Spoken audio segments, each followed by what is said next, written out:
नमस्कार, आप देख रहे हैं सूचना दर्पण न्यूज। तो आइए इस खास प्रोग्राम में खास मुलाकात के साथ हम आपको गांव शहर से लेकर हर क्षेत्र की समस्याओं, वहां के विकास कार्यों को लेकर अपडेट रखते हैं। तो चलिए आज हम आपको रूबरू कराते हैं खास खबर से।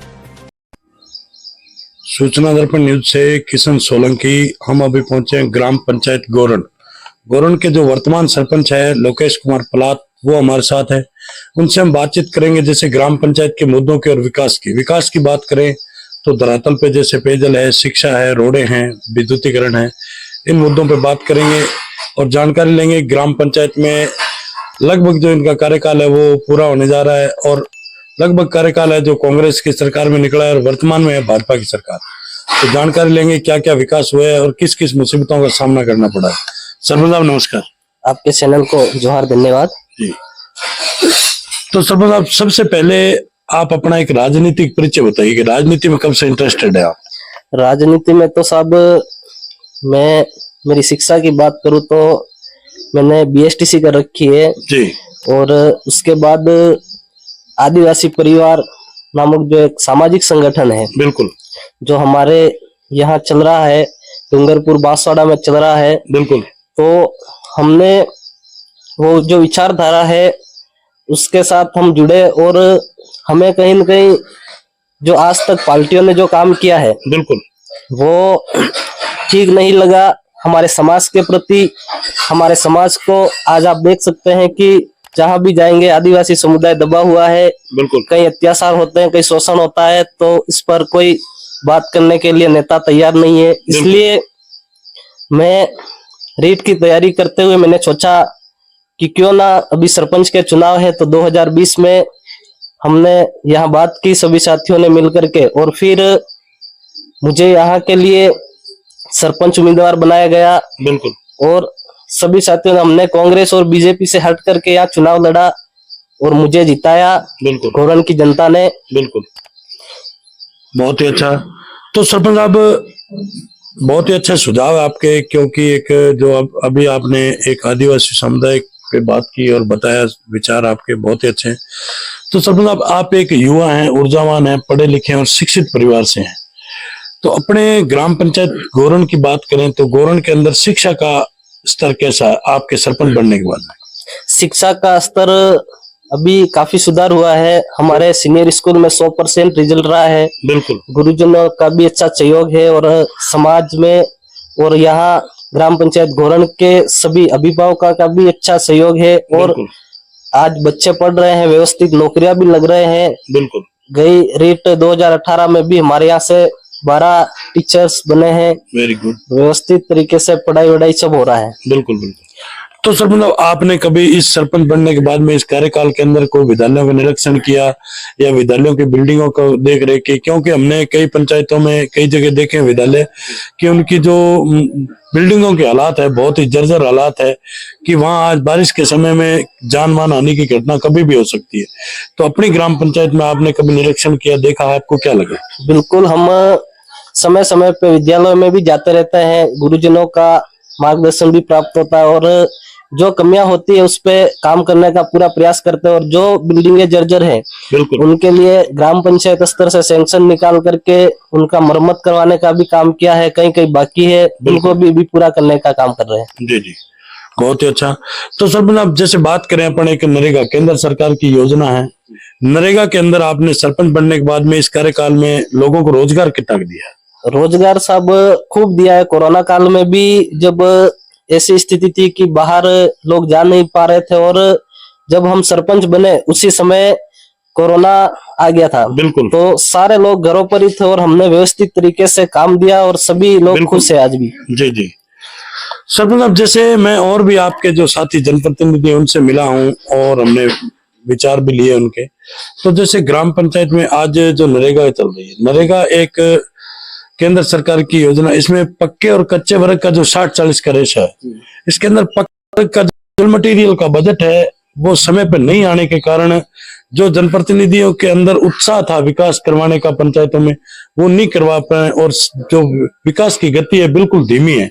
इस पे आप क्या कहेंगे? बिल्कुल, ये कहीं न कहीं सरकारों की कमी है कि धरातल पे काम आप वहां से भले कितनी बड़ी योजना बना दोगे, बिल्कुल राइट, लेकिन यहाँ धरातल पे काम जब भी होगा जब आप बजट समय पे देंगे, बिल्कुल पंचायतों को बजट भेजेंगे, काम कराने वाले जनप्रतिनिधि सरपंच ही है, बिल्कुल right, बाकी सारे ऊपर से योजनाएं बना करके भेजेंगे तो कुछ नहीं होने वाला। और अभी काम रुका हुआ है, आप सही कह रहे हैं कि मतलब 2-2 साल से 3-3 साल से कभी पैसा आता है, बिल्कुल, तो अब 3 साल तक कोई इतना पैसा इन्वेस्ट करेगा तो उसको क्या फायदा फिर? बिल्कुल बिल्कुल, इस वजह से काम बिल्कुल धीमे हो रहे हैं, आप सही कह रहे हैं साहब। बिल्कुल बिल्कुल, बहुत अच्छा। तो जैसे क्योंकि सरपंच साहब हमने अभी आपके जो सरपंच संघ के अध्यक्ष है और जो आपके प्रदेश अध्यक्ष है, उन्होंने अभी धरने प्रदर्शन किए, तालाबंदी की बात की, 15 अगस्त का आश्वासन दिया था कि 15 तारीख को बजट आ जाएगा, पैसा डालेंगे, एफएफसी एसएफसी किस्तें भी बकाया पड़ी है। और आज भी फिर आज जो 2 तारीख है, आज का फाइनल आश्वासन और आदेश है कि भी आज बजट आएगा नरेगा का। आपको क्या लग रहा है? सरकार केवल आश्वासन देती है, मैं तो ये मानता हूँ। बिल्कुल सही ढंग से पैसे अभी तक डाल नहीं रहे, कभी 50,000 डालते हैं, कभी 1 लाख डालते हैं, विकास के कार्य कैसे होंगे साहब? बिल्कुल नहीं होंगे। अब स्कूलों में जाते हैं हम तो 15 अगस्त या 26 जनवरी पे ऐसे मौकों पर भी जाते हैं, तो सभी जगह हम जाते हैं तो बोलते हैं सर ये काम करना है वो करना है, तो काम कैसे हो पाएगा जब अपने पास बजट ही नहीं है? बिल्कुल, तो हम लोग उनसे ना तो वादे कर पाते हैं ना ढंग से उनसे बात कर पा रहे, ऐसी स्थिति बनी हुई है। जैसे अभी सरपंच साहब आपने वादे की बात की, तो जो अभी आप वर्तमान में सरपंच हैं, तो आपने जब चुनाव फाइट किया था ना, उस टाइम लोगों से, जनप्रतिनिधियों से खूब वादे किए थे कि हम आपके ये काम करवाएंगे, आप ये, लेकिन अभी पंचायत राज चुनाव आ रहे हैं, आगे क्या लग रहा है आपको? वापस उस मुकाम पे पहुंचने के लिए कठिनाई आएगी या नहीं आएगी? बिल्कुल साहब, कठिनाई जरूर आएगी क्योंकि कोरोना काल था, 2-3 साल उसमें निकल गए और काम ढंग से हो नहीं पाए हैं, लेकिन फिर भी हमने जितना हमसे हुआ हमने यहाँ काम करवाया, तो हमारे यहाँ की जनता हमसे खुश है। बिल्कुल बिल्कुल, बहुत अच्छा। तो सरपंच साहब एक और, केंद्र सरकार और स्टेट गवर्नमेंट के अभी वर्तमान में जो योजना चल रही है, जल जीवन मिशन योजना, उसके तहत अपनी ग्राम पंचायत में कैसे विकास हो रहा है, क्या चल रहा है? जल जीवन मिशन योजना, घर घर नल योजना जो चलाई गई है, अच्छी बात है, लेकिन हमारे यहाँ टेंडर हुए भी कई समय हो गया है। बिल्कुल, और हमारे यहाँ पाइप ला करके डाले हैं, पता नहीं किसी राजनीतिक दबाव में है बिल्डर या हमें पता नहीं है कि वो काम क्यों नहीं कराना चाह रहे। अभी खड्डा खोदे हुए 2 महीने हो गए यहाँ पे, तो काम हो नहीं रहा है और पाइप डाले हुए साल भर होने आया। बिल्कुल, तो हमने फोन किया तो कह रहे राखी के बाद कर देंगे, ये कर देंगे, वो कर देंगे। मुझे लगता है कि मैं एक बीएपी समर्थित हूँ, इसलिए हमारे यहाँ काम रोकने का प्रयास किया जा रहा है नेताओं द्वारा। कुल मिला के ये मान सकते हैं कि राजनीतिक भेदभाव चल रहा है। बिल्कुल बिल्कुल, राजनीतिक भेदभाव के चक्कर में हमारे आम जनताओं का नुकसान कर रहे हैं। बिल्कुल, बहुत ही अच्छा सुझाव है सरपंच साहब आपका, क्योंकि आज जनता है वो कोई सब बीजेपी की नहीं है और कोई भाजपा की नहीं है, कोई कांग्रेस की नहीं है, क्योंकि धरातल की जनता है वो सबकी है। लेकिन आज एक आपके होने की वजह से अगर आपके साथ भेदभाव किया जा रहा है विकास के प्रति, तो बहुत ही गलत बात है, क्योंकि एक बड़ी विडंबना की बात है कि आज इतनी बड़ी ग्राम पंचायत के अंदर जनता है, तो जनता को देखते हुए विकास होना बहुत जरूरी है। क्योंकि आज जल जीवन मिशन योजना है, कुल मिला के सरपंच इसका ये मान सकते हैं कि केंद्र सरकार की योजना बहुत अच्छी है, लेकिन इसका धरातल पे सदुपयोग नहीं हो रहा। बिल्कुल बिल्कुल सदुपयोग नहीं हो रहा है, क्योंकि कुछ लोग जो होते हैं किसी पार्टी विशेष के होते हैं, तो वो क्या करते हैं कि यहाँ इस विचारधारा का सरपंच है, यहाँ इस विचारधारा का है, तो यहाँ काम धीमे करेंगे तो इनका नेगेटिव पॉइंट जाएगा, तो चुनाव में इनको नुकसान होगा। ये इस तरीके से मानसिकता रख करके वो लोग इस तरीके का काम कर रहे हैं। बिल्कुल बिल्कुल, बहुत ही अच्छा। तो सरपंच आप जैसे बात करते हैं आगे चुनाव की, नेक्स्ट चुनाव आ रहे हैं, तो आगे क्या प्लानिंग है, क्या तैयारी चल रही है? प्लानिंग तो साहब हमारे घोरन की जनता अगर कहेगी तो मैं चुनाव लड़ूंगा, बाकी किसी अन्य को लड़ाएंगे हम लोग। बिल्कुल बिल्कुल, बहुत अच्छा सुझाव है और बहुत अच्छी सोच है सरपंच साहब की। जैसे अभी बताया कि जो जनता फैसला करेगी वो सर्वमान्य होगा, क्योंकि जनता पे ही सब कुछ है। जनता है तो जनता जनार्दन है, जनता जिसको चुनेगी वो हमारे सर्वमान्य रहेगा। बहुत अच्छा।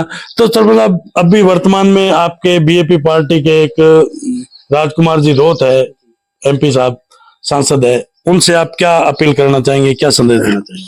अपील तो साहब ये है कि एक तो जो हमारे समाज के साथ कहीं भी अत्याचार शोषण होता है बिल्कुल तो कोई इसमें आवाज नहीं उठाता है। बिल्कुल हमारे बीएपी के जो सांसद हैं जी। राजकुमार जी रोज साहब, बिल्कुल उन्होंने आज इतनी जन जागृति फैलाई हमारे समुदाय के अंदर और अन्य समुदाय में भी, बिल्कुल क्योंकि आज हम लोग केवल आदिवासियों की बात नहीं करते, बिल्कुल बिल्कुल हम लोग पूरे मानव समुदाय की बात कर रहे हैं। बिल्कुल क्योंकि किसी भी के साथ में कोई घटना होती है, कुछ होता है तो हमें वहां मजबूती के साथ खड़ा रहना चाहिए। बिल्कुल बिल्कुल और हम सांसद महोदय से भी अनुरोध करना चाहेंगे कि जहां भी जो भी होता है, वैसे भी वो एक फोन पर बात हो जाती है और जो भी काम होता है तुरंत होता है। बिल्कुल तो इसलिए हमें उम्मीद है कि आगे भी ऐसे ही काम होगा। और बीएपी पार्टी की जो बात अपन करे बिल्कुल तो हमारे यहाँ अभी बहुत जोरों से काम हो रहा है और आने वाले समय के अंदर बिल्कुल। यहाँ बीएपी का एमएलए होगा। बिल्कुल बहुत ही अच्छा, बहुत ही अच्छे सुझाव दिए सरपंच साहब ने। तो ये थी हमारी खास मुलाकात जो गोरन के सरपंच है लोकेश कुमार जी, उनसे सूचना दर्पण न्यूज के अंदर जो इन्होंने हमें समय दिया इसके लिए बहुत बहुत धन्यवाद साहब। धन्यवाद साहब। तो अब तक के लिए इतना ही। हम आपको गांव शहर से लेकर हर क्षेत्र की समस्याओं और वहां के विकास कार्यों को लेकर रखेंगे अपडेट। तो देखते रहिए सूचना दर्पण न्यूज और हमारी वीडियोस को लाइक शेयर व चैनल को सब्सक्राइब जरूर करें।